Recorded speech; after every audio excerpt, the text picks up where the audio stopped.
안녕하십니까. 저는 SK에너지에 입사하여 생산 현장에서 36년째 일하고 있는 평범한 근로자이며 가난을 극복하여 청소년과 어려운 이웃들에게 나눔으로 행복을 전하는 울산에서 직장인 최초로 아너 소사이어티 회원이 된 심필보입니다.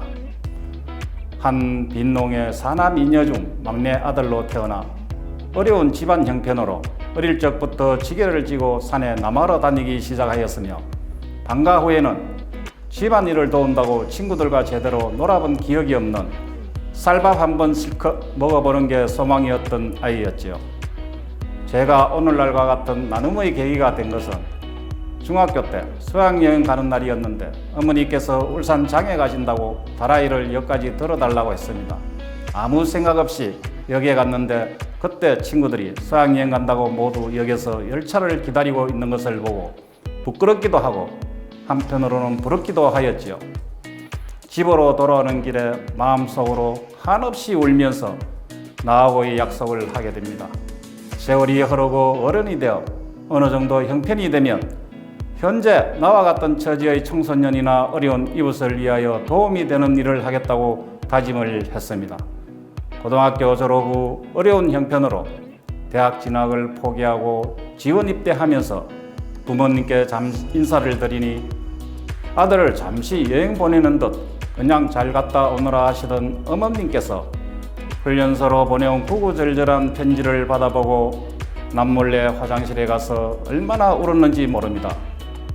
지금도 그 생각을 하면 눈물이 나오지요.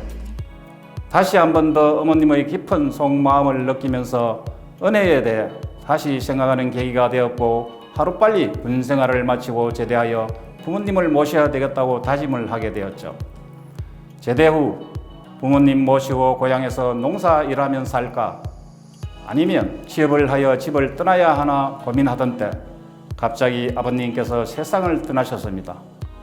아버지의 빈자리로 더욱 힘든 시기였는데 친구가 유공 직업훈련을 모집한다며 함께 지원하자고 했습니다. 시험을 보고 합격하여 입소를 하게 되었는데 6개월간의 훈련 과정을 거치면서 꼭 입사를 해야 한다는 절박한 심정으로 치열하게 공부한 덕택에 수료식 때는 당당히 1등으로 나와서 제일 먼저 입사를 하게 됩니다. 입사 후 1년이 지날 쯤 어머님의 성화로 결혼을 하게 되는데 사람은 누구에게나 일생에 3번의 기회가 온다고들 얘기하지요. 누구나 다 하는 결혼이지만 나에게는 인생의 첫 번째 기회가 된 것이 결혼과 아내를 얻은 것이라 생각하게 됩니다. 결혼 후 없는 형편에 쌀 2말과 식기를 갖고 단칸 연탄 보일러 방에서 신혼살림을 시작하게 되는데 가진 것 없이 출발하다 보니 아내도 일을 하게 되었으며 이마저도 1년 후 집을 이사해야 하는데 그 당시에는 대부분이 전세여서 월세방을 구하기가 보통 어렵지가 않았죠. 2달여간 방을 구하러 다녀도 구하지 못하여 할 수 없이 이삿짐을 싸고 있는데 다행히 보증금 300만 원에 월세 15만 원 집이 나왔다고 전화를 받고 그쪽으로 이사하게 되었어요. 이때 이삿짐 운반 기사님 말 일한 지 20년이 되었지만 이사 갈 곳이 없어 이삿짐 사는 집을 처음 본다고 허허 웃기도 하였죠. 방을 구했지만 보증금 300만 원이 없어서 어머님께서 농협 조합원 대출을 해줌으로써 내 인생에 처음으로 빚을 지게 됩니다. 아내와 함께 성실하게 생활한 덕에 중년이 되면서 형편도 그저 그만하여 나하고의 약속을 하나씩 실천하기 위해 어린이재단, 적십자, 굿네이버스, 사랑의 열매 등에 매월 일정 금액을 기부하기 시작하였습니다. 특히 모교인 중학교의 어려운 후배들을 위하여 장학금을 주기 위해 학교로 가면서 여러 고민을 하게 되었지요. 300만 원 수표 한 장을 들고 가는데 금액이 너무 적은 것이 아닌가? 가서 뭐라 하지? 다른 사람들은 얼마나 할까? 등 고민을 하게 되었어요. 교장 선생님을 만나 인사를 드리고 방문한 사연을 말씀드리니 교장 선생님께서 깜짝 놀라시면서 수많은 졸업생을 배출했지만 개인은 처음이고 이렇게 큰 돈을 후배들을 위해서 후원하시니 정말 훌륭하시고 대단하시다는 칭찬을 들으니 오면서 고민하던 모든 것이 한 방에 날아가더라고요. 첫 장학 금액이 아이러니하게도 내 인생이 첫 빚인 300만 원과 일치하더라고요. 그리고 이후 비정기적으로는 수재의연금, 청년희망펀드, 강원도 산불 피해 지원, 세월호, 코로나19 등 사회적 이슈가 되는 것들에 기부를 해오고 있습니다.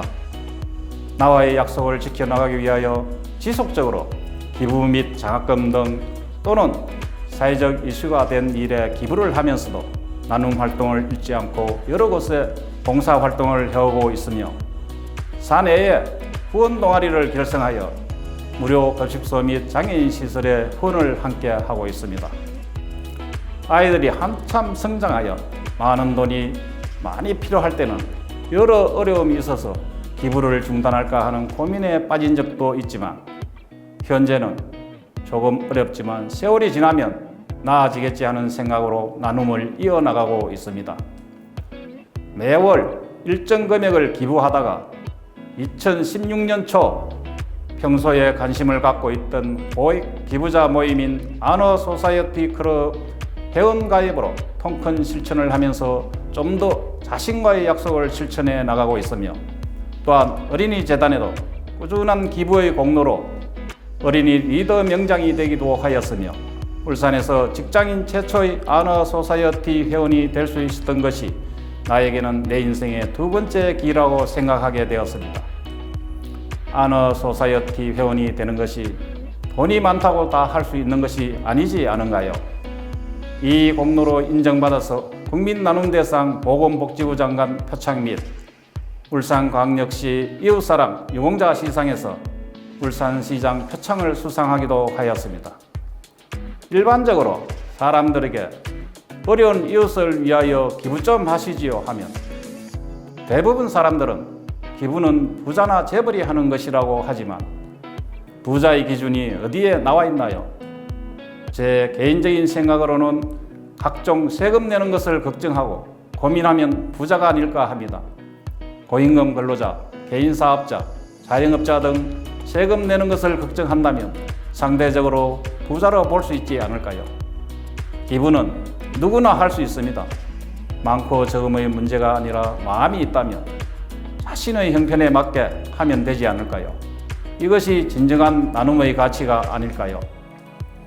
나눔의 가치는 말로서 다 표현할 수가 없지 않을까요? 앞으로 바람이 있다면 우리나라도 선진국처럼 기부 문화가 하루빨리 확산되고 활성화되어 나눔을 실천하고 기부하는 분들이 존중받는 사회가 되기를 바랍니다. 또한 나부터 실천하여 한국에서도 하루빨리 워런 버핏 같은 분이 나오기를 기대해 봅니다. 그리고 우리 모두가 남아프리카 공화국 넬슨 만델라 대통령이 생전에 자주 사용했다는 우분투를 생각하며 살아간다면 아름다운 사회로 가는데 한 발 더 가까이 가지 않을까 하는 생각이 듭니다. 경청해 주셔서 감사합니다.